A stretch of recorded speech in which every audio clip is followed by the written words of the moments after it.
हमारी कहानी Jiang city में शुरू होती है, जहां एक स्पेस रिफ्ट ने आकाश को फाड़ दिया है, जिससे मॉन्स्टरस क्रीचर्स का सैलाब निकल पड़ा है। इसके जवाब में आवेकण इंसान, जो असाधारण एबिलिटीज से संपन्न है, इस हमले के खिलाफ वीरतापूर्ण रक्षा शुरू करते हैं। हालांकि शुरुआत में वे इस हमले को रोकने में सफल होते हैं, लेकिन जल्द ही उनकी कोशिशें एक भयानक बुद्धिमान मॉन्स्टर के आगमन से बाधित हो जाती हैं, जो बोलने में सक्षम है। ये भयानक प्राणी गोल्ड रैंक्ड वुल्फ किंग है।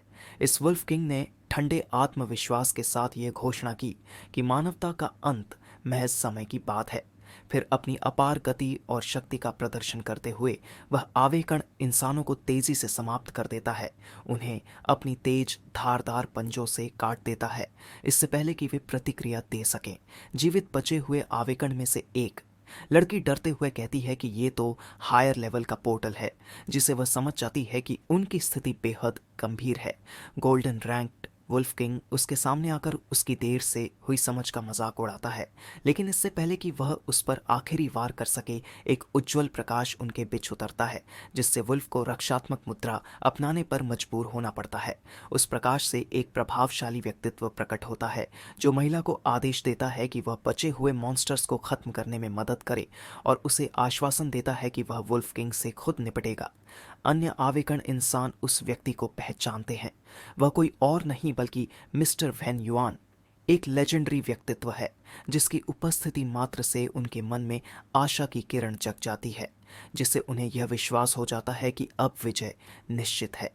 जैसे ही वैन युआन और वुल्फ किंग के बीच युद्ध शुरू होता है, तभी दृश्य महिला की ओर बदलता है, जो अपने वरिष्ठ अधिकारी को रिपोर्ट दे रही है। वह उस भयानक मुठभेड़ को बताती है और पुष्टि करती है कि मास्टर वैन युआन के हस्तक्षेप की वजह से उन्होंने सिक्स और डीमन वुल्फ ट्राइब के हमले को सफलतापूर्वक रोक दिया। वरिष्ठ अधिकारी रिपोर्ट की समीक्षा करते हुए अपनी बढ़ती चिंता व्यक्त करते हैं। वह बताते हैं कि यह पिछले 10 वर्षों में छठा स्पेशल रिफ्ट है, और इसका सी रैंक क्लासिफिकेशन एक महत्वपूर्ण खतरे को इंगित करता है। वह गंभीरता से सोचते हैं कि अगर यह सिलसिला ऐसे ही जारी रहा, तो जियांग लगातार हो रहे हमलों का सामना नहीं कर पाएगा और अंततः विनाश का सामना करेगा। इसीलिए वह महिला को एक निर्णायक आदेश देते हैं, जिसमें उन्हें अपनी सुरक्षा को मजबूत करने के लिए और अधिक आवेकण इंडिविजुअल्स को भर्ती करना होगा। इसीलिए इस वर्ष से आवेकण आवेदकों के लिए प्रतिष्ठित मार्शल आर्ट्स यूनिवर्सिटी में प्रवेश के लिए सांस्कृतिक परीक्षाओं को माफ कर दिया जाएगा। महिला इस स्थिति की गंभीरता को समझते हुए तुरंत सहमति जताती है। इसके बाद दृश्य एक सामान्य स्कूल में बदलता है, जहां क्लासेस खत्म हो चुकी है, जहां दो लड़के बातचीत कर रहे होते हैं, जिनमें से एक अपने दोस्त से उसकी क्लास के दौरान ध्यान न देने पर नाराजगी जताता है। वह चेतावनी देता है कि उसके दोस्त की ऐसी लापरवाही उसे मार्शल आर्ट्स यूनिवर्सिटी में प्रवेश का मौका गंवा सकती है, क्योंकि इस तरह के बर्ताव से उसके कल्चरल स्कोर्स पर्याप्त नहीं होंगे। हालांकि उसका दोस्त बेखबर है और स्कूल की मशहूर सुंदर लड़की लिन यानरन के करीब बैठने के ख्याल में खोया हुआ है। इसके बाद हमें लिन यानरन से परिचित कराया जाता है, जो अपने दोस्त सुबह के साथ बातचीत में व्यस्त है। वह उससे भविष्य की योजनाओं के बारे में पूछती है कि क्या वह एकेडमी ऑफ लिटरेचर में पढ़ाई करेगा या मार्शल आर्ट्स यूनिवर्सिटी में दाखिले की कोशिश करेगा। सुबह अपनी अनिश्चितता व्यक्त करता है। वह बताता है कि उसका शैक्षणिक प्रदर्शन औसत है और इन अशांत समयों में विदेशी भाषाओं और गणित का महत्व संदिग्ध लगता है। दूसरी ओर मार्शल आर्ट्स यूनिवर्सिटी में दाखिला लेना भी आसान नहीं है। उसके परिवार के पास आवश्यक सप्लीमेंट्स और ट्रेनिंग के लिए संसाधन नहीं है, और उसके पास कोई खास एबिलिटीज या टैलेंट्स भी नहीं है। अंदर ही अंदर वह सोचता है कि उसके पास अब क्या विकल्प बचे हैं। फिर सुबह अपनी विचित्र स्थिति पर विचार करता है कि काफ़ी समय हो चुका है जब से वह इस दुनिया में रीइंकारनेट हुआ है, फिर भी उसने अब तक कोई असाधारण घटना नहीं देखी। क्या उसे किसी तरह का चीट, कोई अनोखा फ़ायदा या शायद कोई सिस्टम अवेकनिंग नहीं मिलनी चाहिए? वह अपनी रीइंकारनेशन की सच्चाई पर संदेह करने लगता है।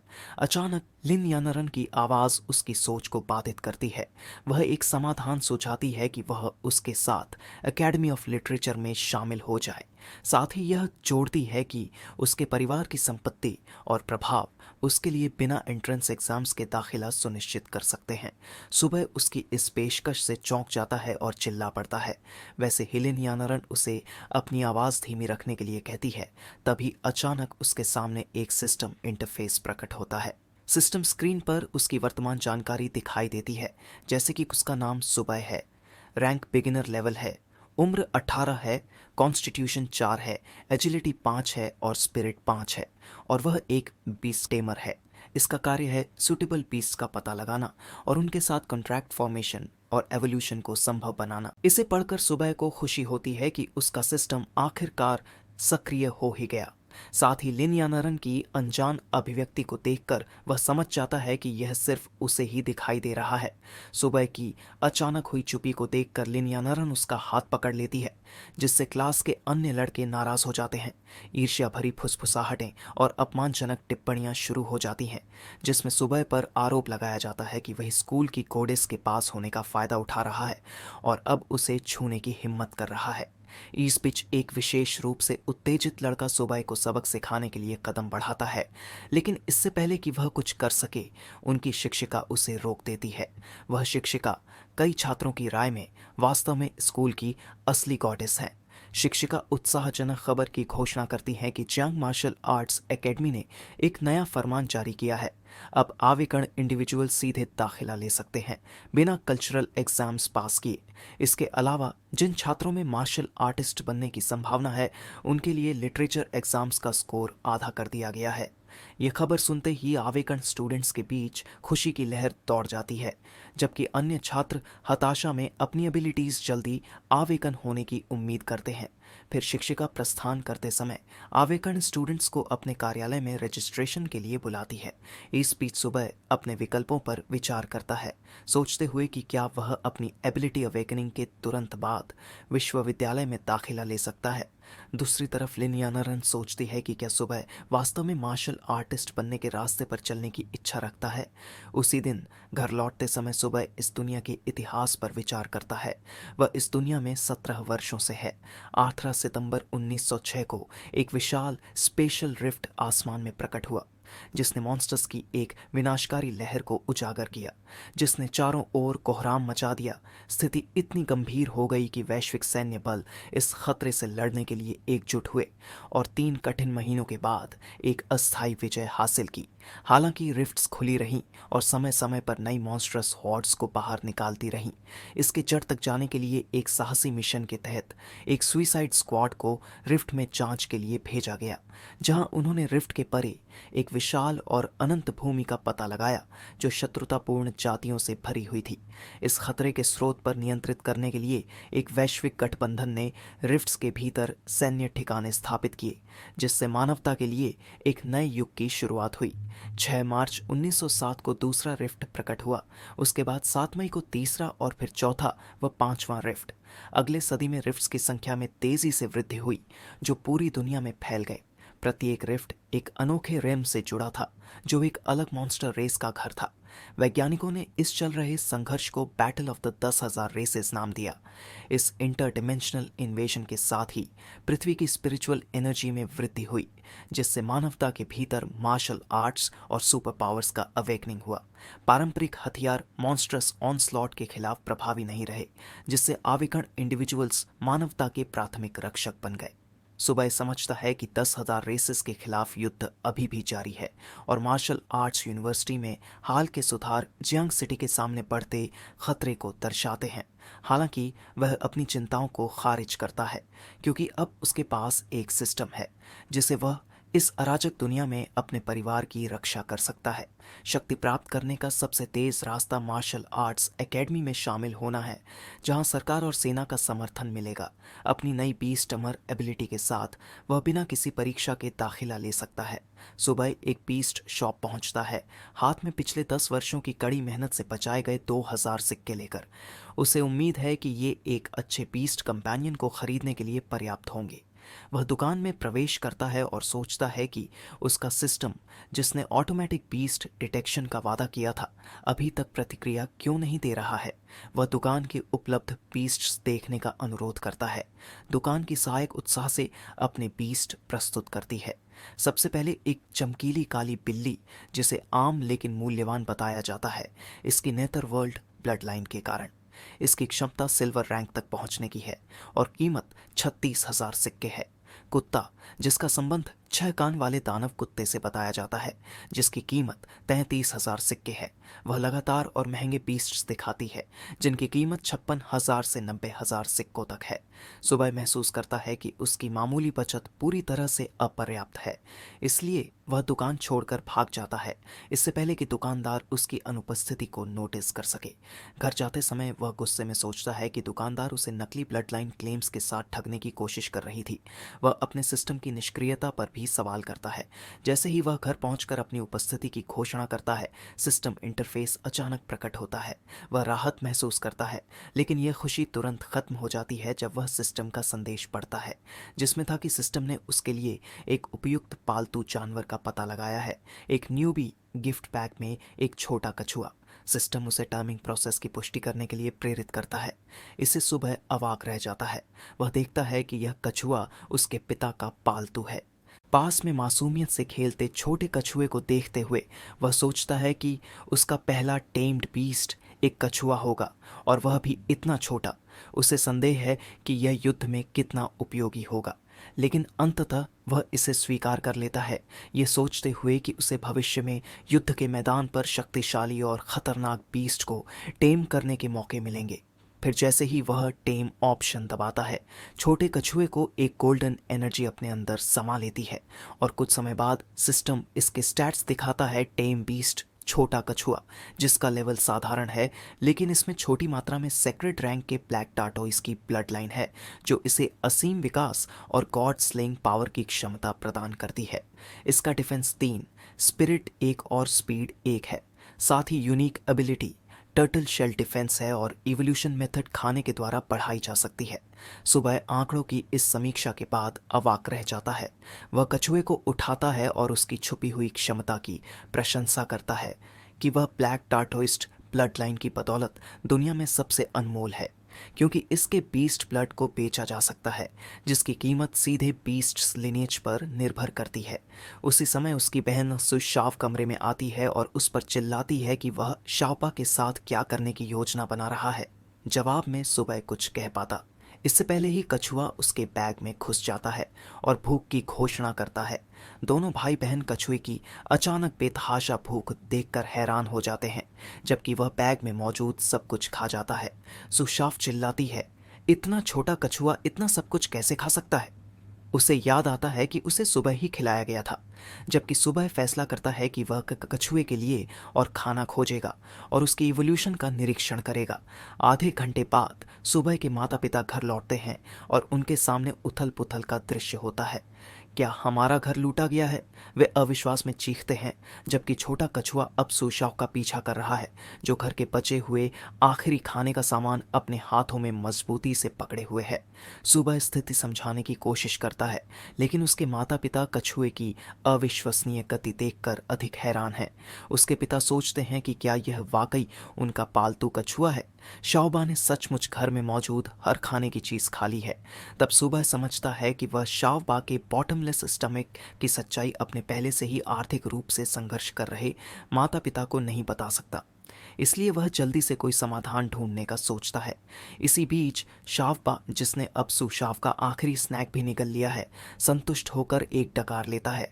अचानक वह दहाड़ता है और उसकी आकृति क्षण भर के लिए एक भव्य ड्रैगन टर्टल में बदलती है।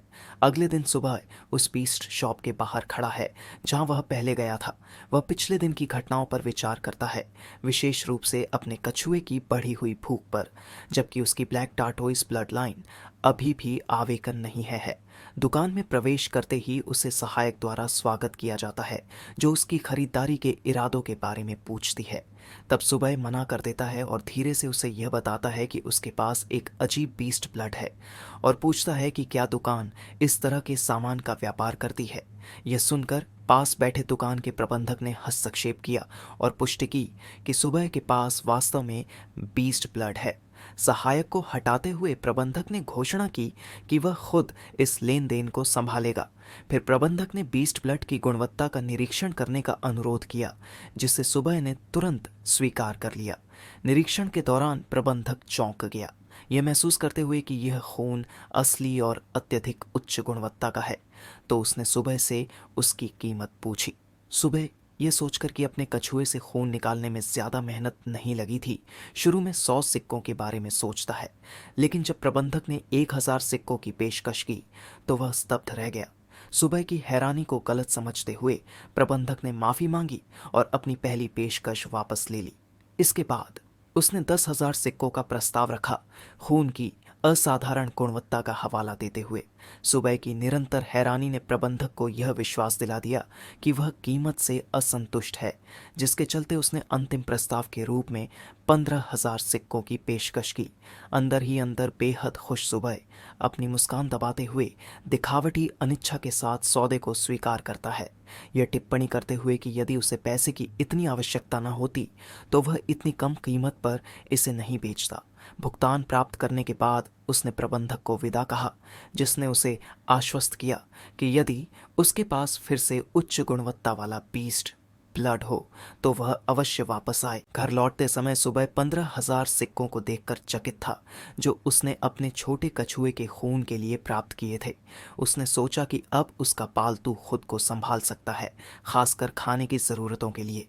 अचानक उसकी शिक्षिका का फोन आता है। वह एकेडमिक रिजल्ट्स जारी होने और एक महत्वपूर्ण खबर के बारे में बताती है। साथ ही उन्होंने उसे दोपहर में स्कूल आकर एक वॉलंटियर फॉर्म भरने के लिए कहा। सुबह ने खबर के बारे में पूछने की कोशिश की, लेकिन फ़ोन की खराब सिग्नल के कारण कॉल कट गई, जिससे वह अपने फ़ोन को कोसने लगा। तभी सुबह के सामने एक सिस्टम नोटिफिकेशन प्रकट होती है, जो चेतावनी देती है कि 10 मीटर के एरिया में 3 लोग उस पर अत्यधिक द्वेष रखते हैं, जिस वजह से सिस्टम ने सतर्क रहने की सलाह दी और उन तीनों संभावित हमलावरों के स्टैट्स दिखाए। एक अर्ली स्टेज मार्शल आर्टिस्ट और 2 साधारण इंसान। पीछे मुड़कर सुबह ने उन व्यक्तियों को देखा जो धीरे धीरे उसके पास आ रहे थे। उसने आश्चर्य किया कि इतनी जल्दी उसे कैसे निशाना बनाया गया। सबसे बड़ा व्यक्ति, जो समूह का नेता लग रहा था, सुबह को संबोधित करते हुए बोला कि बीस्ट शॉप मैनेजर के व्यवहार से ऐसा लगता है कि उसके पास कुछ मूल्यवान है, तो उसने उसे वह वस्तु सौंपने की मांग की। तब सुबह ने समझाने की कोशिश की कि उसने कुछ खरीदा नहीं बल्कि बेचा था, जबकि अंदर ही अंदर वह अपनी बार बार की बदकिस्मती को कोस रहा था। उसने स्थिति का आकलन किया और सोचा कि वह शायद एक अर्ली स्टेज मार्शल आर्टिस्ट के खिलाफ टिक सकता है। तभी बड़ा आदमी आगे बढ़ा और सुबह को पैसे देने के लिए कहा। सुबह, जो डरने का नाटक कर रहा था, ने छोटे कछुए को छिपाते हुए निकाला, यह दावा करते हुए कि वह पैसा दे रहा है, और अचानक लिटिल टर्टल को उस भारी भरकम आदमी की तरफ फेंक दिया। हैरान होकर उस आदमी ने अपने स्पाइक वाले बैट से कछुए को रोक लिया। नाराज होकर उसने पूछा कि सुबह ने उसे कछुए से हमला करने की हिम्मत कैसे की। इससे पहले कि वह प्रतिक्रिया कर पाता, सुबह ने उसकी टांगों के बीच एक जोरदार किक मारी, जिससे वह असहाय हो गया। बाकी दोनों आदमी अपने नेता की त्वरित हार से हैरान रह गए। जब वह आदमी जमीन पर गिरा, सुबह ने कछुए को उठाया और भागने लगा। उसने कछुए से पूछा कि क्या बैट की टक्कर से उसे चोट तो नहीं लगी। जवाब में कछुए ने कहा कि उसे बस गुदगुदी हुई थी। सुबह कछुए की मजबूत खोल से प्रभावित होकर भागता रहा। जैसे ही बाकी हमलावर उसके पीछे दौड़े, उसने लिटिल टर्टल को अपने हाथ से पकड़कर एक हैंडमेड गॉन्टलेट बनाया और इसका इस्तेमाल करते हुए एक आदमी को एक जोरदार अपर कट मारा, जिससे वह दूर जा गिरा और दूसरे को सिर पर वार कर तुरंत बेहोश कर दिया।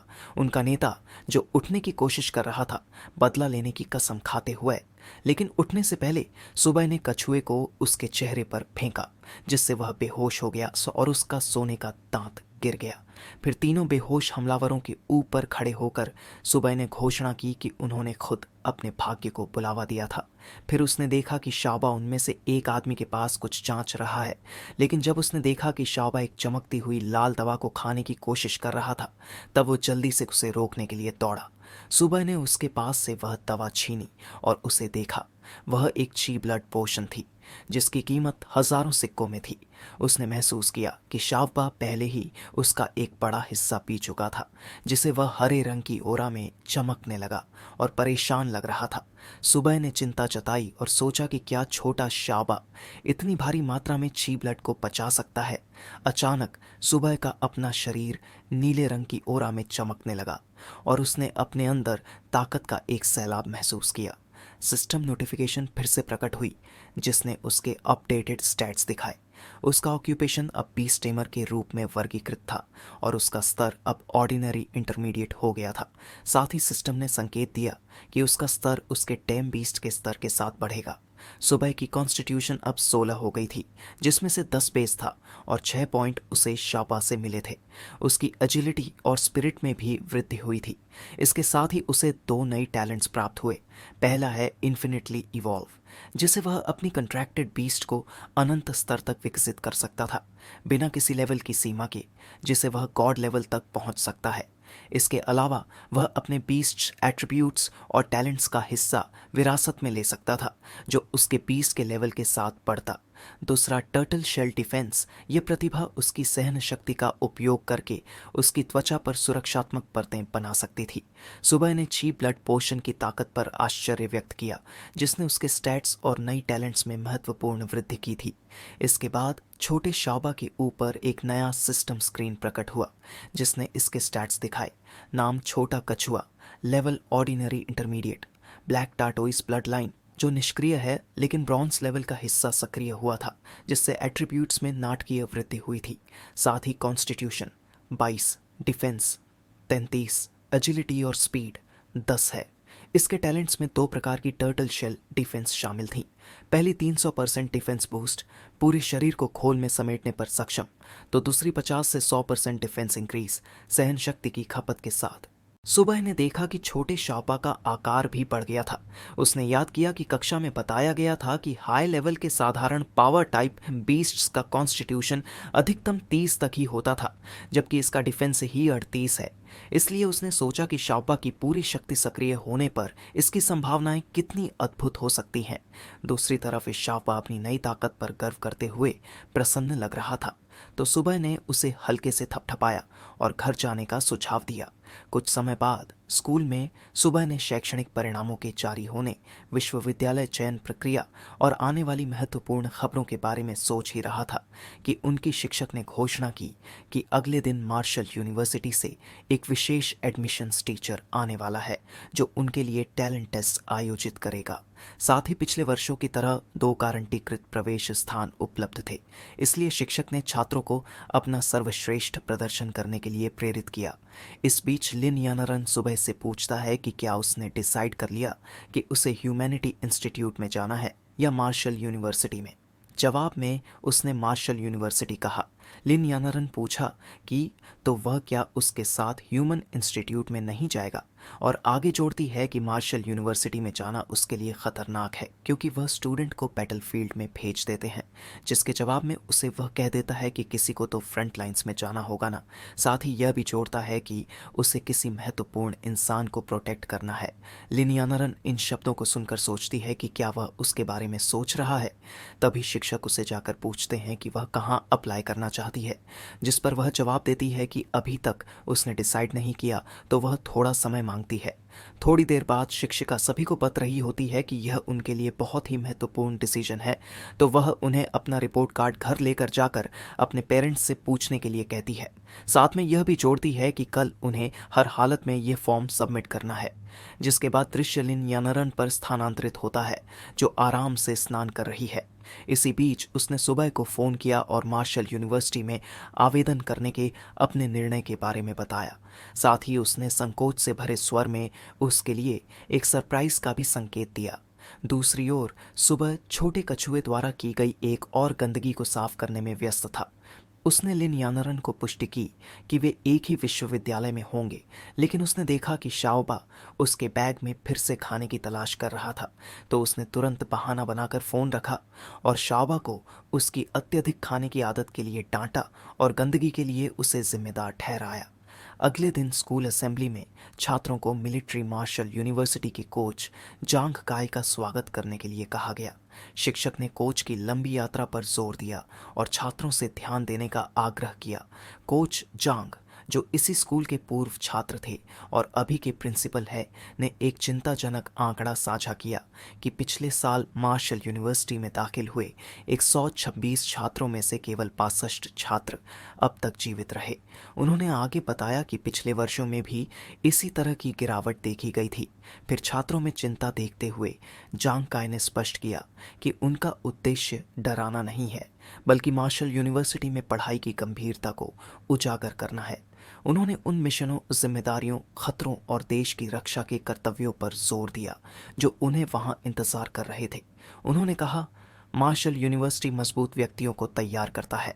इसके बाद उन्होंने छात्रों से पूछा कि क्या वे ऐसी ताकत हासिल करने की इच्छा रखते हैं, जिस पर उन्होंने जोरदार हाँ में उत्तर दिया।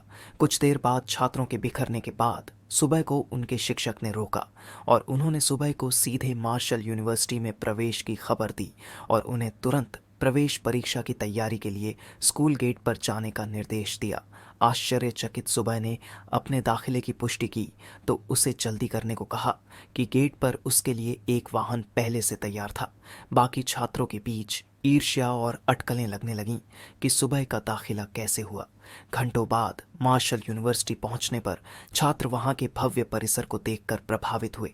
कुछ ने विश्वविद्यालय के केंद्र में स्थित विशाल पत्थर की इमारत की तस्वीरें लीं, जबकि उनके गाइड ने उन्हें डॉर्मेट्री में चलने का निर्देश दिया ताकि वे अपनी प्रशिक्षण वर्दी प्राप्त कर सकें। लड़कों के डॉर्मेट्री तक पहुंचने पर गाइड ने उन्हें आराम करने और वर्दी बदलने का निर्देश दिया। साथ ही उसने कहा कि प्रवेश परीक्षा के कार्यक्रम की घोषणा जल्द की जाएगी। डॉर्मेट्री के दरवाजे पर सुबह ने कुछ छात्रों को शुरुआती चरण के मार्शल कलाकारों के लिए संसाधनों के महत्व पर चर्चा करते सुना। अंदर लाल बालों वाले लड़के हान ने अपने दोस्तों को यान माउंटेन शॉप से अपने पिता द्वारा लाई गई 3 दुर्लभ बीस्ट ब्लड की बूंदें दिखाईं, तो उसके दोस्त ताजून और फैन इसकी प्रशंसा करते हुए बोले कि उन्होंने पहले कभी बीस्ट ब्लड नहीं देखा था।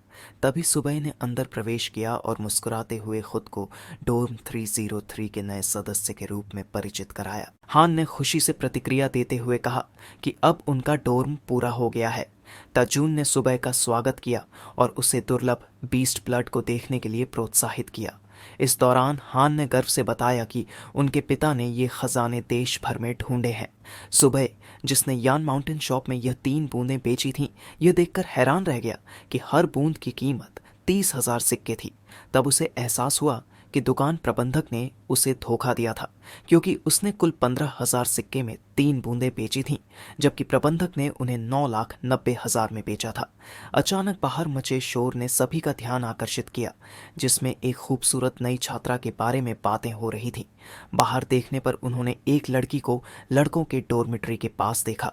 सुबह के साथियों ने उसकी सुंदरता की प्रशंसा की और अनुमान लगाया कि वह किसे ढूंढ रही थी। वह लड़की लिन यानरन निकली, जो अपने प्रशिक्षण वर्दी में बेहद आकर्षक लग रही थी। उसने सुबह के बारे में पूछा तो परिचारक ने तुरंत सुबह को बुलाया। सुबह के साथियों ने स्तब्ध होकर यह सब देखा। जैसे ही सुबह नीचे उतरा तो पीछे से उन्होंने सोचा कि लिन यानरन के साथ उसका क्या कनेक्शन है।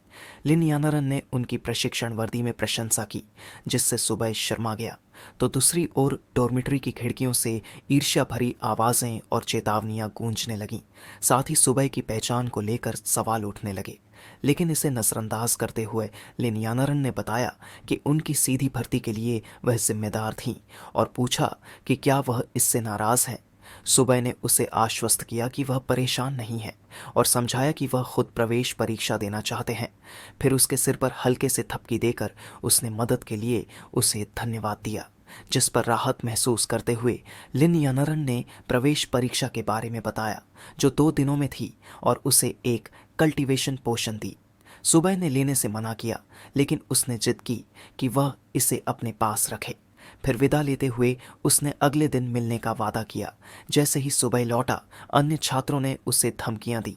कुछ ने लिन यानरन के साथ बातचीत का बदला लेने की कसम खाई, तो कुछ अभी भी इस दृश्य को समझने की कोशिश कर रहे थे। अपने डॉर्म लौटने पर सुबह को हांजी, जून और फैन ने घेर लिया, जो अब उसे भाई कहकर संबोधित कर रहे थे। सुबह चौंक गया और उसने लिन यानरन के बारे में सवालों की बौछार का सामना किया।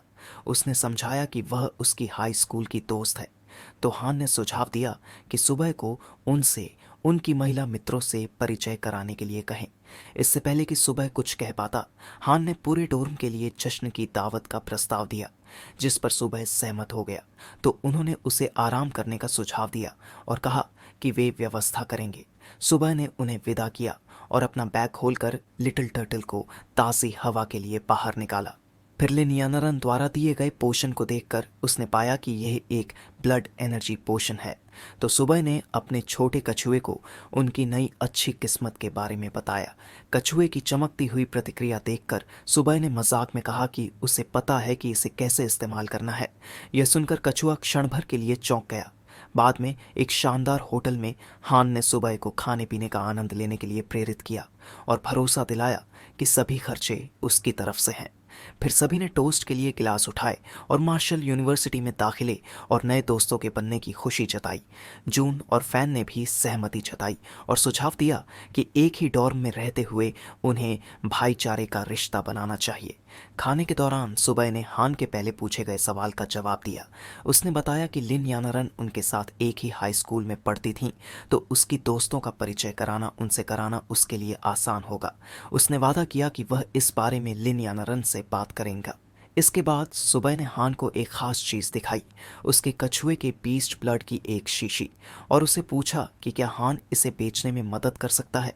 जब हान ने इस लाल तरल को देखा तो उसने स्वीकार किया कि उसने ऐसा दुर्लभ नमूना पहले कभी नहीं देखा था। जून और फैन ने भी इसकी उच्च गुणवत्ता की प्रशंसा की और इसे इतना दुर्लभ और मूल्यवान बताया कि वे इसकी कीमत आंकने में असमर्थ थे। फिर हान ने अपने पिता को कॉल किया और स्थिति समझाई। उन्होंने सुबह को आश्वासन दिया कि उनके पिता जल्द ही इस पर विशेषज्ञ सलाह देंगे। शुरुआत में हान के पिता ने थोड़े कड़े अंदाज में पूछा कि क्या वह अधिक पॉकेट मनी के लिए कॉल कर रहा है, लेकिन हान ने तुरंत स्थिति स्पष्ट करते हुए बताया कि उसके क्लासमेट सुबह के पास 7 दुर्लभ बीस्ट ब्लड की बूंदें हैं, जिन्हें बेचने के लिए वह सलाह चाहता है। यह सुनकर उसके पिता ने थोड़ा हैरानी और दिलचस्पी के साथ पुष्टि मांगी, जिसके जवाब में हान ने व्यक्तिगत रूप से इसकी गारंटी दी। यह सुनते ही उसके पिता ने होटल का पता मांगा और वादा किया कि वह तुरंत मास्टर सी, एक प्रसिद्ध मूल्यांकक, के साथ वहां पहुंचेंगे। 1 घंटे के भीतर हान के पिता और मास्टर सी होटल पहुंचे और सावधानीपूर्वक निरीक्षण के बाद मास्टर सी ने बीस्ट ब्लड को उच्च गुणवत्ता वाला और असाधारण रूप से शुद्ध घोषित किया। उन्होंने कहा कि इन 7 बूंदों से कम एक एनर्जी पिल बनाई जा सकती है। हान के पिता ने इस संभावित ऊंचे मूल्यांकन पर सवाल उठाया, लेकिन मास्टर सी ने आश्वासन दिया कि अन्य मूल्यांकक भी शायद इससे अधिक मूल्य लगाएंगे। इस बीच सुबह आराम से अपनी वाइन का आनंद ले रहा था जब हान ने उसके पालतू कछुए के बीस्ट ब्लड की गुणवत्ता पर अपनी हैरानी जताई। मास्टर सी, जो सुबह की मंशा से अनजान थे, ने उनकी मांग की कीमत पूछी। इससे पहले कि सुबह जवाब दे पाता, हान ने समझाया कि सुबह इसे पैसे के लिए नहीं, बल्कि इसके बराबर मूल्य के ब्लड एनर्जी पिल्स के बदले देना चाहता है। इसे सुनकर हान के पिता ने तुरंत सहमति जताते हुए 7 बूंदों के बदले 14 ब्लड एनर्जी पिल्स की पेशकश की, जिसे सुबह ने स्वीकार कर लिया। उससे प्रभावित होकर हान के पिता ने सुबह को अपने परिवार में शामिल होने का निमंत्रण दिया और वादा किया कि ऐसा करने पर उसे भरपूर कल्टीवेशन रिसोर्सेज मिलेंगे। लेकिन इससे पहले कि वह पूरी तरह समझा पाते, सुबह ने विनम्रता से यह कहते हुए प्रस्ताव ठुकरा दिया कि फिलहाल वह किसी परिवार से जुड़ने में रुचि नहीं रखता, जिस वजह से हान के पिता ने उसे मनाने की कोशिश की। लेकिन तभी लिन यानरन वहां पहुंच गई और उसने तुरंत पूछा कि क्या हान के पिता सुबह को मजबूर कर रहे हैं। उन्होंने इस आरोप को गलतफहमी बताते हुए स्थिति को क्लासमेट्स के बीच एक दोस्ताना लेन देन के रूप में प्रस्तुत किया, अपनी असली मंशा छिपाते हुए। इसके बाद लिन यानरन ने सुबह को स्कूल लौटने का सुझाव दिया, जिस पर सुबह ने सहमति जताई तो वह उसे वहां से ले गई। जाते जाते सुबह ने हान और उनके पिता को अलविदा कहा और वादा किया कि वह डॉर्म में हान से मिलेगा। हान उनके पीछे जाने की सोच ही रहा था, लेकिन उनके पिता ने उसे रोक दिया और उन्होंने सलाह दी कि सुबह के साथ एक मजबूत लेकिन सम्मानजनक रिश्ता बनाएं और संकेत दिया कि यह हन परिवार के लिए लाभदायक हो सकता है। साथ ही उन्होंने लिन यानरन से उचित दूरी बनाए रखने की चेतावनी भी दी। पीछे रहकर हान अपने पिता के शब्दों पर विचार करते हुए उलझन में पड़ गया, क्योंकि उसने सुबह और लिन यानरन को साधारण व्यक्तियों के रूप में देखा था, लेकिन उनकी बढ़ती अहमियत ने उसे सोचने पर मजबूर कर दिया। 2 दिन बाद मार्शल यूनिवर्सिटी के प्रशिक्षण मैदान में छात्रों की सभा उत्साह और चिंता से गूंज ही रही थी कि नए छात्रों के लिए 10,000 रेसेस बैटलफील्ड पर विशेष प्रशिक्षण सत्र की घोषणा ने तुरंत ही चिंता पैदा कर दी। भीड़ में संभावित खतरों को लेकर फुसफुसाहटें होने लगीं, लेकिन प्रशिक्षक ने तुरंत उनका डर दूर करते हुए आश्वासन दिया कि प्रशिक्षण क्षेत्र को खतरनाक मॉन्स्टर से मुक्त कर दिया गया है और उनकी सुरक्षा की गारंटी दी। फिर उन्होंने संगठनात्मक ढांचे को समझाया, जिसमें 50 छात्रों की कक्षाएं थीं और हर कक्षा के लिए एक ब्रॉन्ज रैंक्ड होमरूम टीचर को मिशन असाइनमेंट के लिए जिम्मेदार बनाया गया था। लिनियानरन ने सुबह से कहा कि उसे यह जानकर खुशी हुई कि वे एक ही कक्षा में हैं। यह भावना हान और उसके दोस्तों ने भी साझा की, जो स्कूल की घोड़ेस के साथ क्लासमेट बनने पर उत्साहित थे। उनकी खुशी क्षणिक रूप से बाधित हुई जब एक शिक्षिका ने क्लास 8 के छात्रों को इकट्ठा होने के लिए बुलाया। उन्होंने अपना परिचय ली के रूप में दिया और बताया कि वह उनकी प्रशिक्षण प्रशिक्षिका हैं। तो उन्होंने कहा कि वह सभी मिशन निर्देशों का संचार करेंगी। उनकी आकर्षक उपस्थिति ने कुछ पुरुष छात्रों से प्रशंसा भरी नजरें खींच लीं। उन्होंने पहला मिशन बताया कि उन्हें अपनी विल यानी वसीयत लिखनी है। इसे सुनकर छात्रों के बीच एक लहर सी दौड़ गई। सदमे और उलझन भरे फुसफुसाहटें हवा में गूंजने लगीं, जो कि इस अजीब निर्देश पर सवाल कर रही थी। लेकिन ली ने कोई स्पष्टीकरण नहीं दिया और केवल एक दिन की समय सीमा दोहराते हुए उन्हें अगले दिन सुबह 8 बजे टेलीपोर्टेशन प्लाजा पर इकट्ठा होने का निर्देश दिया। छात्र तितर बितर हो गए, आने वाले प्रशिक्षण की गंभीरता के बारे में अनुमान लगाते हुए। कुछ ने पहले ही यह सोचने की कोशिश शुरू कर दी कि वे अपने परिवारों को क्या अंतिम संदेश देना चाहते हैं। लिन ने सुबह से उसकी योजनाओं के बारे में पूछा। वह बेफिक्र था और जवाब दिया कि उसे कोई विशेष तैयारी नहीं करनी है और वह डोर्म लौटने वाला है। फिर उन्होंने अगले दिन मिलने की सहमति जताई। हान और उसका समूह हालांकि 10,000 रेसेस बैटलफील्ड के लिए तैयार महसूस करना चाहता था, तो उन्होंने प्रशिक्षण शुरू होने से पहले एक आखिरी पार्टी के लिए सुबह को आमंत्रित किया। लेकिन सुबह के पहले से कुछ काम तय थे, तो वह उन्हें मना कर देता है। हान ने सुबह से कहा कि अगर उसे कुछ चाहिए तो वह संपर्क करे। जाते समय हान ने सुबह के कछुए को छूने की कोशिश की, लेकिन उसे एक खतरनाक घूरती हुई नजर मिली। तो उसने कछुए की असामान्य प्रकृति पर टिप्पणी की, जिस पर सुबह ने बस इतना कहा कि वह एक भुक्खड़ है। आखिरी विदा देते हुए उन्होंने उसे शुभकामनाएं दी। अकेले होने पर सुबह ने 3 ब्लड एनर्जी पिल्स निकाली और अपने कछुए को संबोधित करते हुए उसके खाने की आदतों पर मजाक किया और कहा कि आज का दिन दावत का है, लेकिन 10,000 रेसेस बैटलफील्ड में उससे शीर्ष प्रदर्शन की उम्मीद है। कछुए की आंखें चमक उठीं, जो इस संभावना से उत्साहित थीं। उसने तेजी से गोलियां खा लीं, जिस पर सुबह ने उसे धीरे धीरे खाने की सलाह दी। अचानक एक सिस्टम स्क्रीन प्रकट हुआ, जिसमें कछुए के high rank ordinary level magical beast में विकसित होने की घोषणा की गई। साथ ही सुबह का स्तर भी बढ़ गया था। कछुए ने एक नई टैलेंट हेवी स्ट्राइक प्राप्त की।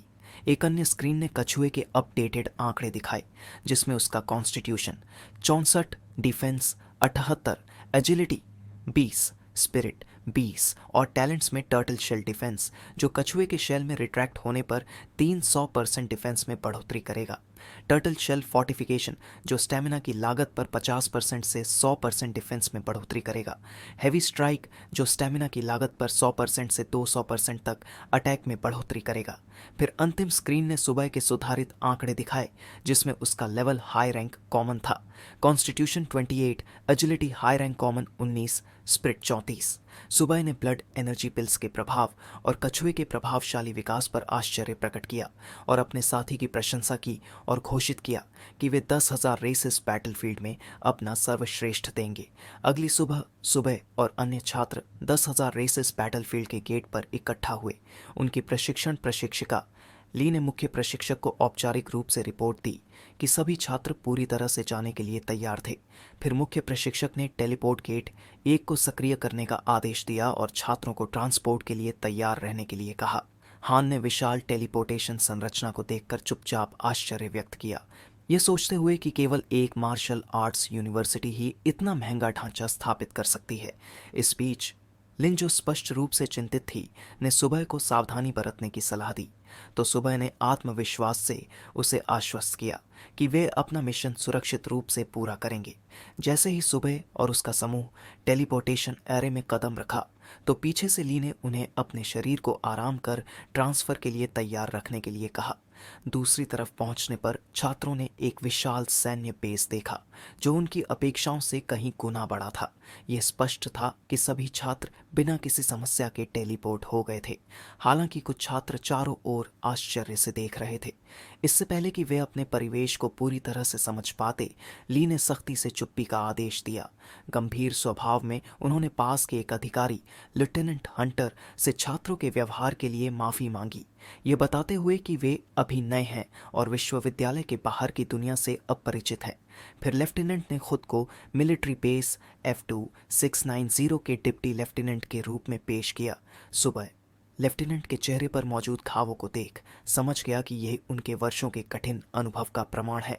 फिर लेफ्टिनेंट ने समूह के सामने उनका पहला कार्य बताया कि उन्हें बैटलफील्ड की सफाई और शेष बचे मॉन्स्टर को ख़त्म करना है, विशेष रूप से फैंटम कैट्स, जिन्हें शुरुआती लेवल के लिए आदर्श माना जाता है। उन्होंने आगे समझाया कि प्रत्येक हत्या के लिए उन्हें मिलिट्री मेरिट पॉइंट्स मिलेंगे, जिन्हें लॉजिस्टिक्स डिपार्टमेंट में कीमती वस्तुओं जैसे ब्लड विटैलिटी पोटेंस और विभिन्न ग्रेड के बॉडी टेम्परिंग एलिक्सर्स के लिए बदला जा सकता है, जो उनकी शारीरिक शक्ति को बढ़ाने में मदद करेंगे। यह सुनकर छात्र उत्साहित और प्रेरित हो गए। हान और सुबह के डोर्ममेट्स विशेष रूप से रोमांचित थे, इस अवसर को लेकर चकित थे कि उन्हें संसाधन अर्जित करने का मौका मिलेगा, भले ही इसमें जोखिम क्यों न हो। उन्हें आखिरकार समझ आया कि इतने लोग 10,000 रेसेस बैटलफील्ड के खतरों का सामना क्यों करते हैं। छात्रों के उत्साह को देखते हुए लेफ्टिनेंट ने उन्हें उसके पीछे चलने का आदेश दिया। हालांकि सुबह अपने व्यक्तिगत लक्ष्य पर केंद्रित रहा, अपने पेट टर्टल के लिए इलिक्सर का भव्य भोज सुनिश्चित करने के लिए पर्याप्त मेरिट पॉइंट्स अर्जित करना। जैसे ही वे लेफ्टिनेंट का पीछा करते हुए आगे बढ़े, माहौल अचानक बदल गया और उन्होंने एक भयानक दृश्य देखा। घायल सैनिक, जिनमें से कुछ के अंग गायब थे और कुछ दर्द में कराहते हुए अस्थायी चिकित्सा शिविरों में इलाज करा रहे थे। तब लेफ्टिनेंट ने समझाया कि ये चोटें हाल ही में हुई मुठभेड़ का परिणाम थी। ये दृश्य छात्रों को विचलित कर गया और वे सोचने लगे कि फैंटम कॉर्ड्स जैसे कमज़ोर माने जाने वाले राक्षसों के खिलाफ लड़ाई में इतनी गंभीर चोटें कैसे हो सकती हैं। डर और संदेह उनके बीच फैलने लगा और कुछ छात्र यह सोचने लगे कि क्या वे इस युद्ध क्षेत्र में जीवित रह पाएंगे। ली उनकी बढ़ती घबराहट को महसूस करते हुए तुरंत हस्तक्षेप करते हुए याद दिलाती है कि 10,000 रेसेस बैटलफील्ड कोई खेल का मैदान नहीं है। उन्होंने आगे कहा कि जब उन्होंने वुहान यूनिवर्सिटी में दाखिला लिया तो उन्होंने खतरों का सामना करने का वचन दिया था। इस बीच सुबह ने चुपचाप अधिक सतर्क रहने का संकल्प लिया, जबकि लिन उसकी सुरक्षा को लेकर चिंतित जोर देकर कहने लगी कि मिशन के दौरान सुबह उसके पीछे रहे। इस अनुरोध को सुबह ने अनिच्छा से स्वीकार कर लिया। तभी एक अधिकारी लेफ्टिनेंट के पास आया और बताया कि उनके नॉर्थर्न गेट की रक्षा करने वाले दस्ते ने उस दिन पहले 35 खूंखार मॉन्स्टर को मार गिराया था। लेफ्टिनेंट ने उनके प्रयासों की सराहना की और छात्रों को युद्ध क्षेत्र देखने के लिए मुख्य द्वार खोलने का आदेश दिया। जैसे ही विशाल द्वार चरमराते हुए खुला, छात्रों ने इसकी भव्यता और मजबूती देखकर आश्चर्य किया। ली ने इस मौके का फायदा उठाते हुए उन्हें याद दिलाया कि एक डिप्टी लेफ्टिनेंट द्वारा व्यक्तिगत रूप से नेतृत्व मिलना एक दुर्लभ सौभाग्य था, तो इसलिए उनसे अपना सर्वश्रेष्ठ प्रदर्शन करने का आग्रह किया। लेफ्टिनेंट ने गंभीर स्वर में पूछा कि क्या सभी ने अपनी विल्स लिख ली हैं, यह चेतावनी देते हुए कि अब से वे मौत के साथ कदम मिलाकर चलने वाले हैं। द्वार के उस पार का दृश्य अराजक था। सैनिक लगातार हमलावर राक्षसों, विशेष रूप से फैंटम कैट्स पर गोलीबारी कर रहे थे, जिनकी भारी संख्या ने वातावरण में तनाव भर दिया था। लेफ्टिनेंट ने एक सैनिक से संपर्क किया और छात्रों की सुरक्षा सुनिश्चित करने के लिए एक टीम तैयार करने का निर्देश दिया। सैनिक ने बिना किसी झिझक के सहमति दी। इस बीच ली ने छात्रों को उनके मिशन के बारे में जानकारी दी कि उन्हें एरिया F260 में भेजा जाना था, जो जंगल का एक ऐसा हिस्सा था जहां अधिकांश राक्षस पहले ही मारे जा चुके थे। तो उनका कार्य बस इतना था कि मॉन्स्टर कोर्स को एकत्र करना था। छात्र हालांकि चिंतित थे, लेकिन उन्होंने अपनी तैयारी की पुष्टि की। कुछ सैनिकों को उनकी सुरक्षा के लिए सौंपा गया। एक सैनिक ने उन्हें आश्वस्त करने का प्रयास करते हुए कहा कि युद्ध क्षेत्र की सफाई करना कोई खतरनाक काम नहीं था। फिर उसने पूछा कि डिप्टी लेफ्टिनेंट खुद इस अभियान का नेतृत्व क्यों कर रहे थे। लेफ्टिनेंट ने दृढ़ता से उत्तर दिया कि वह छात्रों को अपनी अगली पीढ़ी के योद्धा मानते हैं, तो यह उनका कर्तव्य है कि वे युद्ध क्षेत्र में उनकी रक्षा करें। इसी बीच दृश्य अचानक शहर के सबसे ऊंचे सैन्य कमांड पोस्ट पर शिफ्ट हो गया, जहां आपातकालीन रिपोर्ट्स आने लगीं, जिनमें एक गंभीर स्थिति का विवरण दिया गया कि मॉन्स्टर का एक विशाल झुंड सेना की रक्षा को तोड़कर अंदर घुस आया था, जिनमें 12 शक्तिशाली गोल्डन रैंक्ड मॉन्स्टर्स है जो ह्यूमिंग कैट ट्राइब से थे, जो दक्षिण पश्चिम में D128 से D140 तक के सैन्य शिविरों पर हमला कर रहे थे। इसे सुनकर उच्च स्तरीय अधिकारी ने तुरंत आदेश जारी किए कि राक्षसों की गतिविधियों को ट्रैक किया जाए और आसपास के शिविरों को सतर्क किया जाए। उन्होंने विशेष रूप से इस बात पर जोर दिया कि मार्शल यूनिवर्सिटी के नए छात्रों, जिन्हें देश का भविष्य माना जाता है, को हर कीमत पर सुरक्षित रखा जाना चाहिए। इस बीच एरिया F269 में सुबह और उनके साथी छात्र अपने प्रशिक्षक ली की कड़ी निगरानी में युद्ध क्षेत्र को साफ करने में व्यस्त थे, जहां ली ने उन्हें सख्ती से याद दिलाया कि ऐसे खतरनाक माहौल में समय बहुत महत्वपूर्ण है। युद्ध क्षेत्र में बिताया गया हर अतिरिक्त मिनट संभावित खतरों को बढ़ा देता है। सुबह और लिन साथ मिलकर काम कर रहे थे, मारे गए मॉन्स्टर्स के शवों से कीमती सामग्री निकाल रहे थे। लिन ने देखा कि फैंटम कैट्स की खाल, खून, मांस और पंजों से शक्तिशाली हथियार और प्रभावी औषधियां बनाई जा सकती हैं। सुबह ने सहमति में सिर हिलाते हुए सोचा कि इन्हीं वजह से इसमें कोई आश्चर्य नहीं है कि इतनी खतरनाक जगहों पर भी लोग अपनी जान जोखिम में डालते हैं। हर जगह दुर्लभ खजाने बिखरे हुए थे। एक हल्के पल में उसने सोचा कि आज रात उसका पेट टर्टल कितना शानदार भोजन करेगा। अपनी इन्वेंट्री विंडो को सक्रिय करते हुए उसने कई मॉन्स्टर कोर्स स्टोर किए, यह योजना बनाते हुए कि वह उन्हें बाद में ब्लड एनर्जी पोशंस के लिए ट्रेड करेगा, जो उसकी टीम 20 लिटिल 8 को लेवल अप करने में मदद कर सकते थे। लेकिन उसकी यह शांति अचानक टूट गई जब एक सिस्टम अलर्ट उसके सामने प्रकट हुआ, जिसमें सिस्टम ने एक्सट्रीम डेंजर की चेतावनी दी कि दक्षिण पश्चिम जंगल से 150 से ज्यादा फैंटम कैट्स का एक झुंड उनकी तरफ बड़ी तेजी से आ रहा था, जो केवल 3 किलोमीटर दूर था।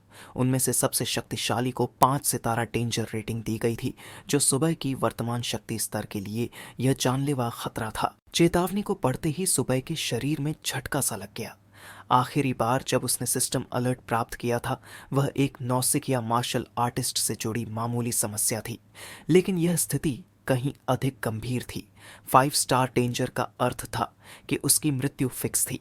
लिन ने सुबह के चेहरे पर अचानक आए बदलाव को नोट किया और पूछा कि क्या वह ठीक है, लेकिन सुबह ने उसे नजरअंदाज करते हुए सीधे अपनी होम रूम इंस्ट्रक्टर ली की ओर दौड़ लगा दी।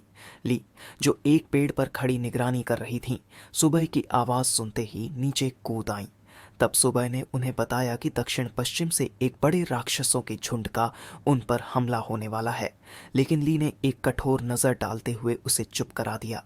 उन्होंने उसे याद दिलाया कि यह युद्ध का मैदान है, कोई खेल का मैदान नहीं, और यहाँ अनावश्यक घबराहट के गंभीर परिणाम हो सकते हैं।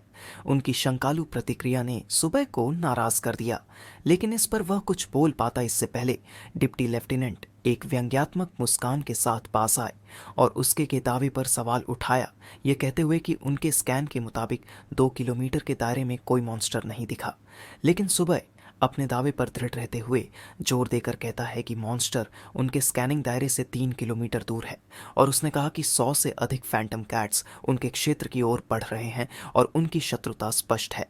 डिप्टी लेफ्टिनेंट ने तंज कसते हुए पूछा कि क्या सुबह को लगता है कि उसकी इंद्रियां एक प्रशिक्षित सैनिक से बेहतर हैं।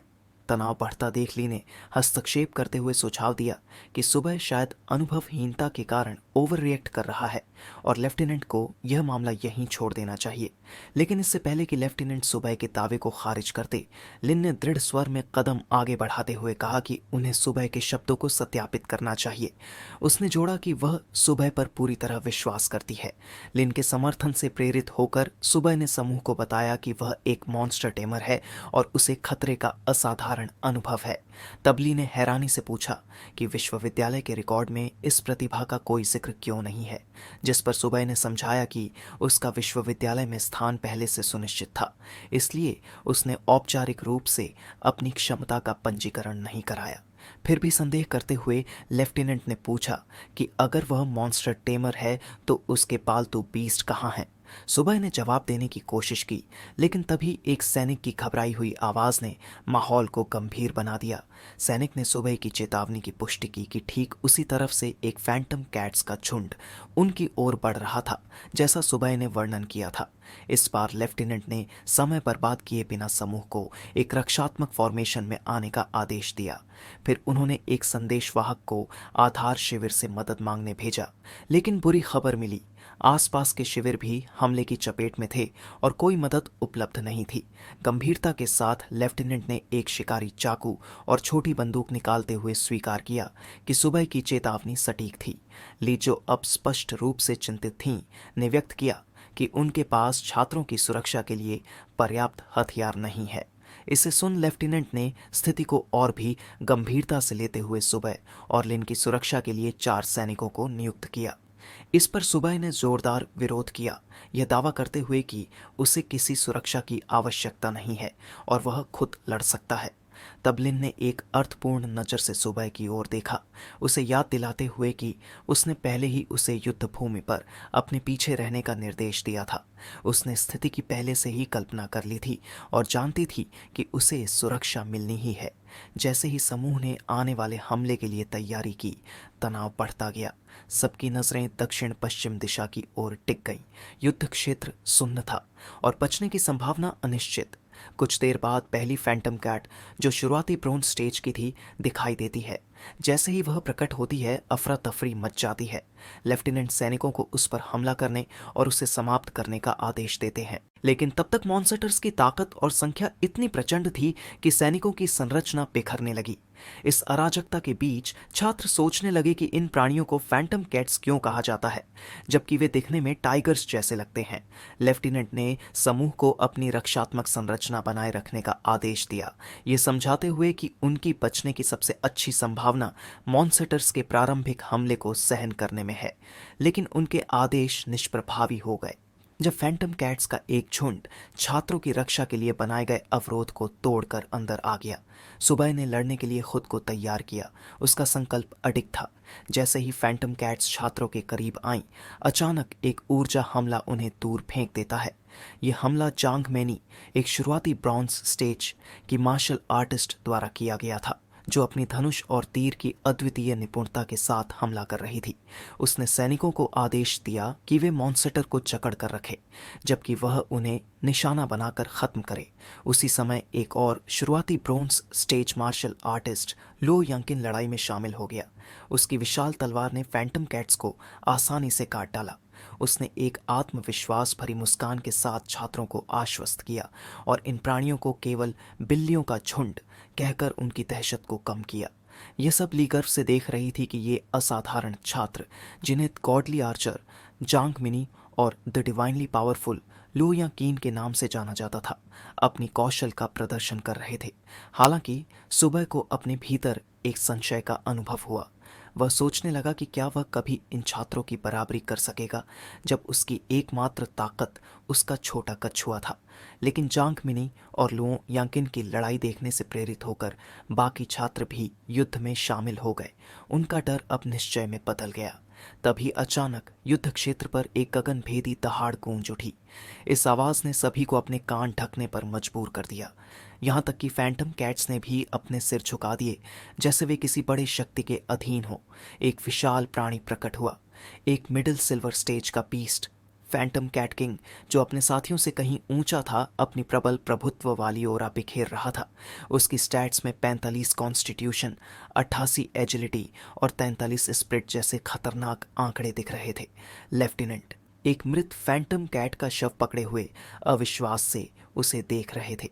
उन्होंने संदेशवाहक को आधार से तुरंत मदद मंगाने का आदेश दिया, लेकिन जांग मिनी और लुओ अपने पहले के सफल अभियानों से उत्साहित होकर फैंटम कैट किंग की ओर दौड़ पड़े। इसे देख ली ने उन्हें रोकने के लिए चिल्लाते हुए कहा कि उसका सिल्वर रैंक उनकी क्षमता से कहीं अधिक है, लेकिन उन्होंने चेतावनी को अनदेखा कर दिया और हमला कर दिया।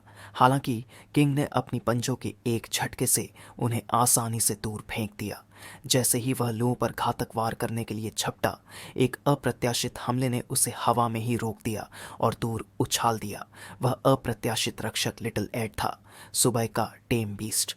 इस छोटे प्राणी की ताकत ने सभी को चौंका दिया, यहाँ तक कि ली को भी, जो इसकी क्षमता पर शक कर रही थी। हान सुबह का रूममेट जल्दी से लिटिल आर्ट को पहचान गया और आश्चर्य से देखता रहा, जबकि सुबह ने आगे बढ़कर घोषणा की कि यह कछुआ उसका पालतू बीस्ट है। लिटिल एड गर्व से भरा हुआ लड़ाई के लिए तैयार हो गया। सुबह ने मिनी और लुओ को निर्देश दिया कि वे छोटे फैंटम कैट्स का सामना करें, जबकि वह और उसका कछुआ ई से निपटेंगे। लिन सुबह के आत्मविश्वास और लिटिल टर्टल की ताकत से प्रभावित होकर उसे देखती रही। फिर लिटिल एड अप्रत्याशित गति के साथ फैंटम कैट किंग की ओर बढ़ा। छात्रों ने उसकी इस चपलता पर आश्चर्य से सांसें खींची। जैसे ही कछुआ उसे भिड़ा, ली ने बाकी छात्रों को प्रेरित किया कि वे शेष फैंटम कैट्स को जल्दी खत्म करें। लिटिल एड के प्रदर्शन से उत्साहित छात्रों ने दुश्मनों को तेजी से खत्म कर दिया। इस बीच फैंटम कैट किंग ने अपने पंजों में स्पिरिचुअल एनर्जी भरकर लिटिल एड पर एक विनाशकारी प्रहार किया, लेकिन इस हमले का लिटिल एड की अभेद्य खोल पर कोई असर नहीं पड़ा। इसके विपरीत उसी के पंजे ही टूट गए।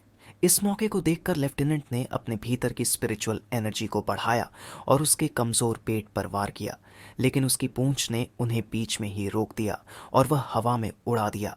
तभी सुबह ने लिटिल एड को उसकी अंतिम चाल का उपयोग करने का संकेत दिया, तो लिटिल एड तेजी से अपनी पूरी स्पिरिचुअल एनर्जी केंद्रित करने लगा और एक ही जगह घूमने लगा। जिसके बाद सुबह ने सही समय पर कछुए को एक किक मारी, जिससे वह घूमते हुए सीधे उस बीस्ट के पेट में जा टकराया। इस जोरदार प्रहार से उसकी रीढ़ टूट गई और वह उठने के लिए संघर्ष करता रहा। उसने अपनी अंतिम हताश दहाड़ लगाई और फिर गिरकर शांत हो गया, जिससे सबने राहत की सांस ली। लिन दौड़कर सुबह के पास आई और उसकी इस अद्भुत उपलब्धि की सराहना की। बाकी छात्र लिटिल एड की ऐसी ताकत से चकित थे। मजाक में उन्होंने पूछा कि ऐसा पालतू कहाँ से खरीदा जा सकता है। इसी बीच लिटिल एड आसपास के हंगामे को अनदेखा करते हुए फैंटम कैट किंग का कोर ढूंढ लेता है और सुबह के रोकने से पहले ही उसे निगल लेता है। तभी आसमान में काले बादल छा जाते हैं और पूरा युद्ध क्षेत्र अंधकार में डूब जाता है। लेफ्टिनेंट बताते हैं कि उस बीस्ट की अंतिम मौत की दहाड़ दरअसल एक समनिंग क्राई थी, जो संभवतः एक और भी बड़े खतरे को बुला रही है। इसी समय ऑपरेशन स्पेस पर कमांडरों ने F296 से आ रही विशाल ऊर्जा तरंगों का पता लगाया। साथ ही उसे यह जानकर हैरानी हुई कि लिन, जो कि टाइगर की बेटी थी, वह वहां मौजूद है। यह बताने वाले व्यक्ति ने उससे कहा, इसलिए वह वहां जा रहा है। साथ ही उसने यह भी कहा कि उसे जल्दी से जल्दी उसके पीछे सपोर्ट भेज देना चाहिए। ये व्यक्ति मिस्टर वैन युआन थे, जिस पर उसने सहमति जताते हुए 20 मिनट के भीतर रीइंफोर्समेंट भेजने का वादा किया। इस बीच वह मॉन्स्टर उनके सामने आ जाता है, जो उनसे कह रहा होता है, निम्न जाति के ह्यूमन। उसे बात करता देख लेफ्टिनेंट घबराते हुए कहते हैं कि यह तो इंसानी भाषा समझता है, तो इसका लेवल गोल्ड या इससे ऊपर का है, यह तो संभव है। फिर वह जल्दी से फॉर्मेशन सेट करने के लिए कहते हैं, जबकि वह बीस्ट अपने मरे हुए साथी के पास जाता है और कहता है कि निम्न जाति के प्राणियों ने मेरे बच्चे को मारने की हिम्मत भी कैसे की। फिर वह उसे खाने लगता है, जिसे देख सभी लोग हैरान और घबरा जाते हैं। तभी सुबह के सामने एक वार्निंग सिस्टम विंडो आता है, जिसमें गोल्ड लेवल के बिस्ट को करीब होने की वजह से उसे वहां से जल्दी भागने के लिए कहा गया था। लेकिन इसके लिए देर हो चुकी थी। वह मॉन्स्टर अपने असली रूप में आता है, जो कि गोल्ड रैंक का म्यूटेटेड शैडो कैट किंग था, जिसका कॉन्स्टिट्यूशन 272, एजिलिटी 345 और 275 स्प्रिट। और भी खतरनाक बात यह है कि इसके पास एक बरसर्क एबिलिटी है, जो इसे गंभीर रूप से घायल होने पर इसकी एगिलिटी और अटैक पावर को दोगुना कर देती है।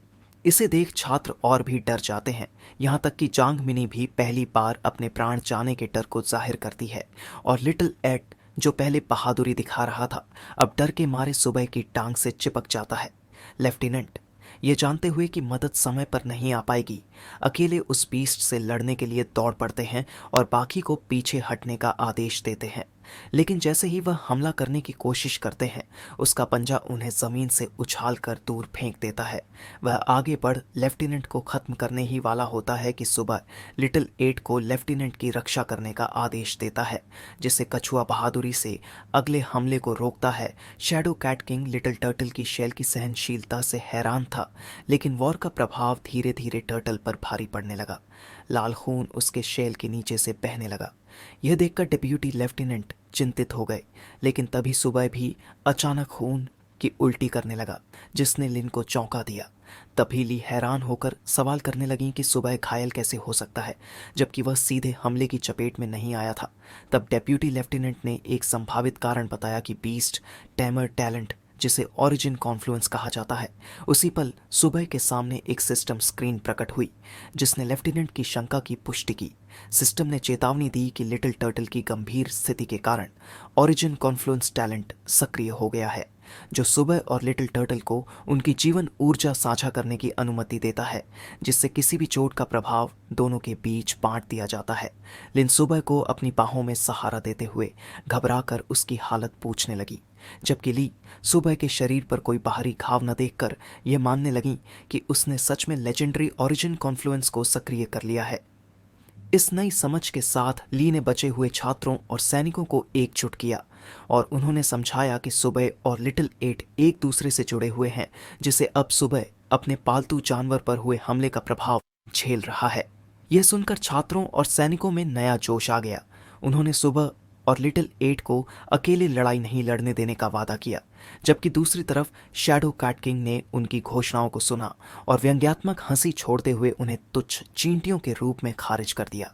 लेकिन इससे बेपरवाह होकर वे उसकी तरफ कूद पड़े। हालांकि शैडो कैट किंग का असली लक्ष्य सुबह था। उसने एक केंद्रित हमला किया, सीधे सुबह की ओर, बाकी सबको अनदेखा करते हुए। लिन खतरे को भांपते हुए सुबह को बचाने के लिए उस पर झपट पड़ी, अपने शरीर से उसे बचाने का प्रयास करते हुए।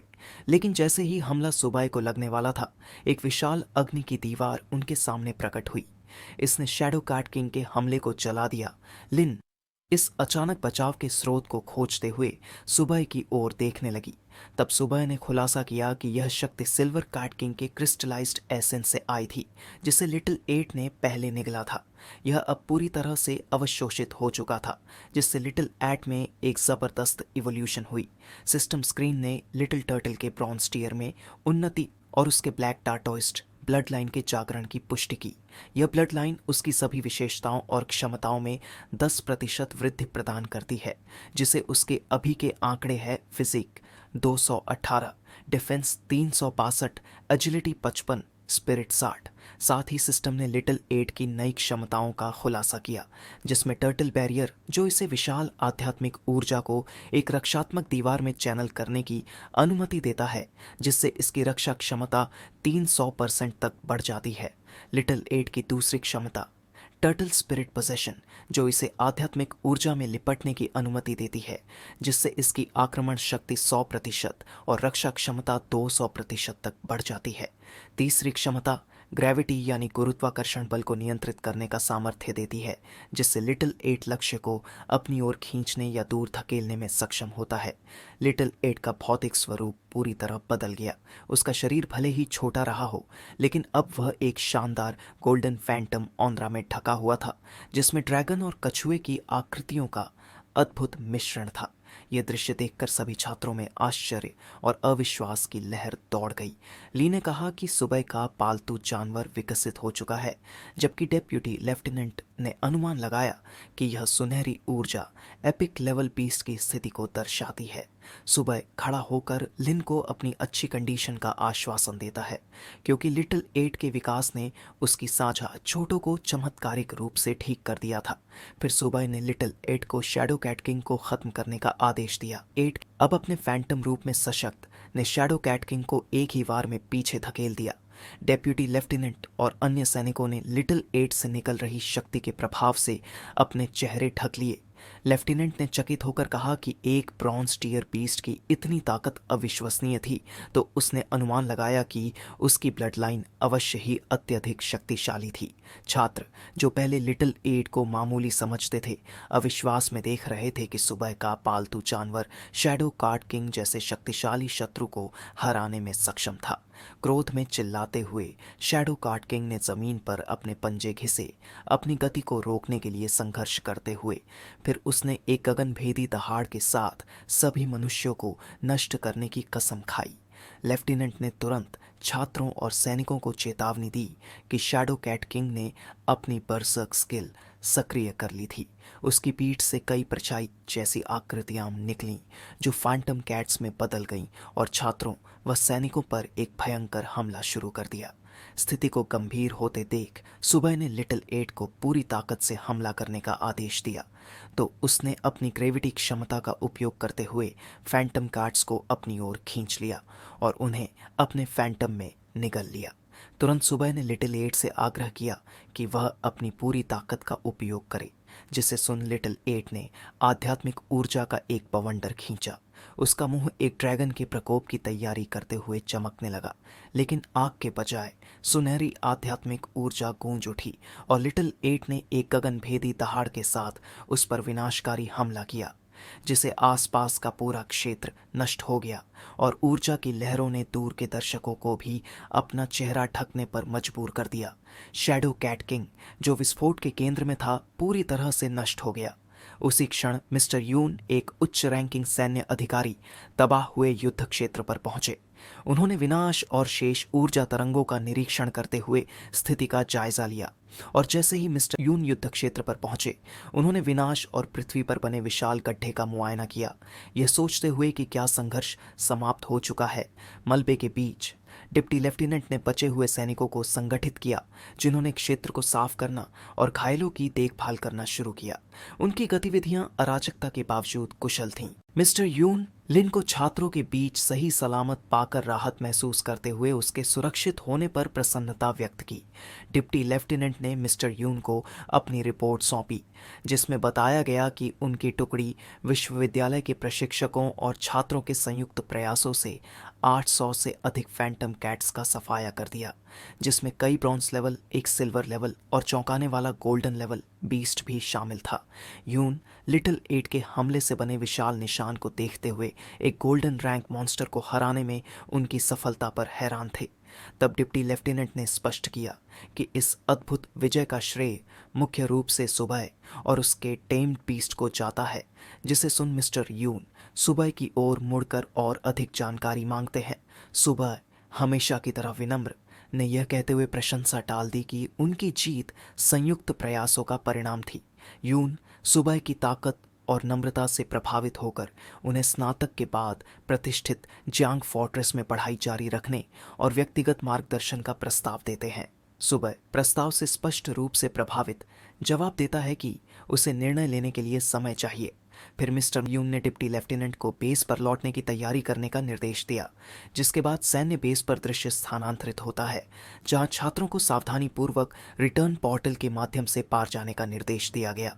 प्रस्थान की तैयारी के दौरान डिप्टी लेफ्टिनेंट ने ली से विदा लेते हुए उनके छात्रों, विशेष रूप से सुबह की असाधारण क्षमताओं की प्रशंसा की, जिस पर ली ने सहमति व्यक्त की। साथ ही सुबह की ताकत पर आश्चर्य व्यक्त किया, विशेष रूप से इस तथ्य को देखते हुए कि वह अभी केवल एक फ्रेशमैन था।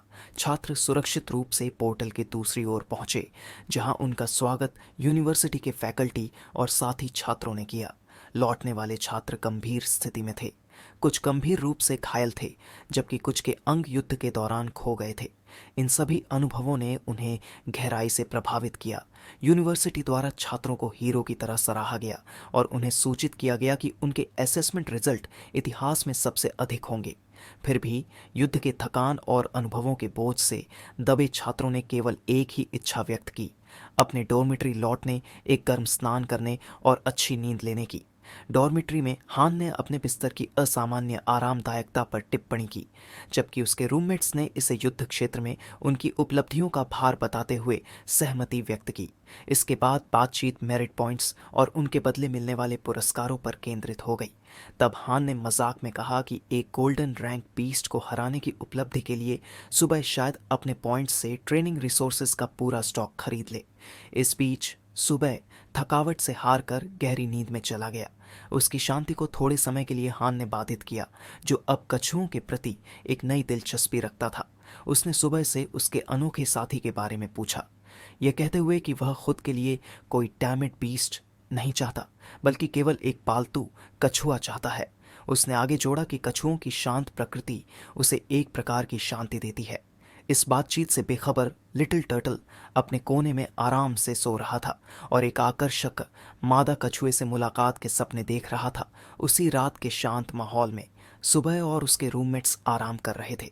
तभी दरवाजे पर दस्तक हुई। हान उठकर सोचने लगा कि इतनी देर रात कौन हो सकता है। दरवाज़ा खोलते ही सामने कुछ लड़कियां खड़ी थीं, जिन्होंने बताया कि वे किसी खास व्यक्ति के लिए कुछ विशेष वस्तुएं देने आए हैं।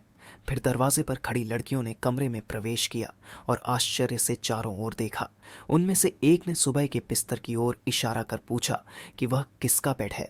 रूममेट्स में से किसी ने पीछे से कहा कि वह सुबह का बिस्तर है, लेकिन वह अभी यहाँ नहीं है। यह सुनकर लड़कियां नाराज हो गईं और शिकायत करने लगीं कि इतना समय बर्बाद हुआ। इस बीच दृश्य बदलता है। सुबह को दौड़ते हुए दिखाया जाता है। रास्ते में उसने एक स्क्रीन पर समाचार देखा, जिसमें बताया गया कि हाल ही में कुछ बेहद शक्तिशाली मॉन्स्टर्स ने उनकी मिलिट्री बेस पर हमला किया था और बड़े हिस्से को तबाह कर दिया था।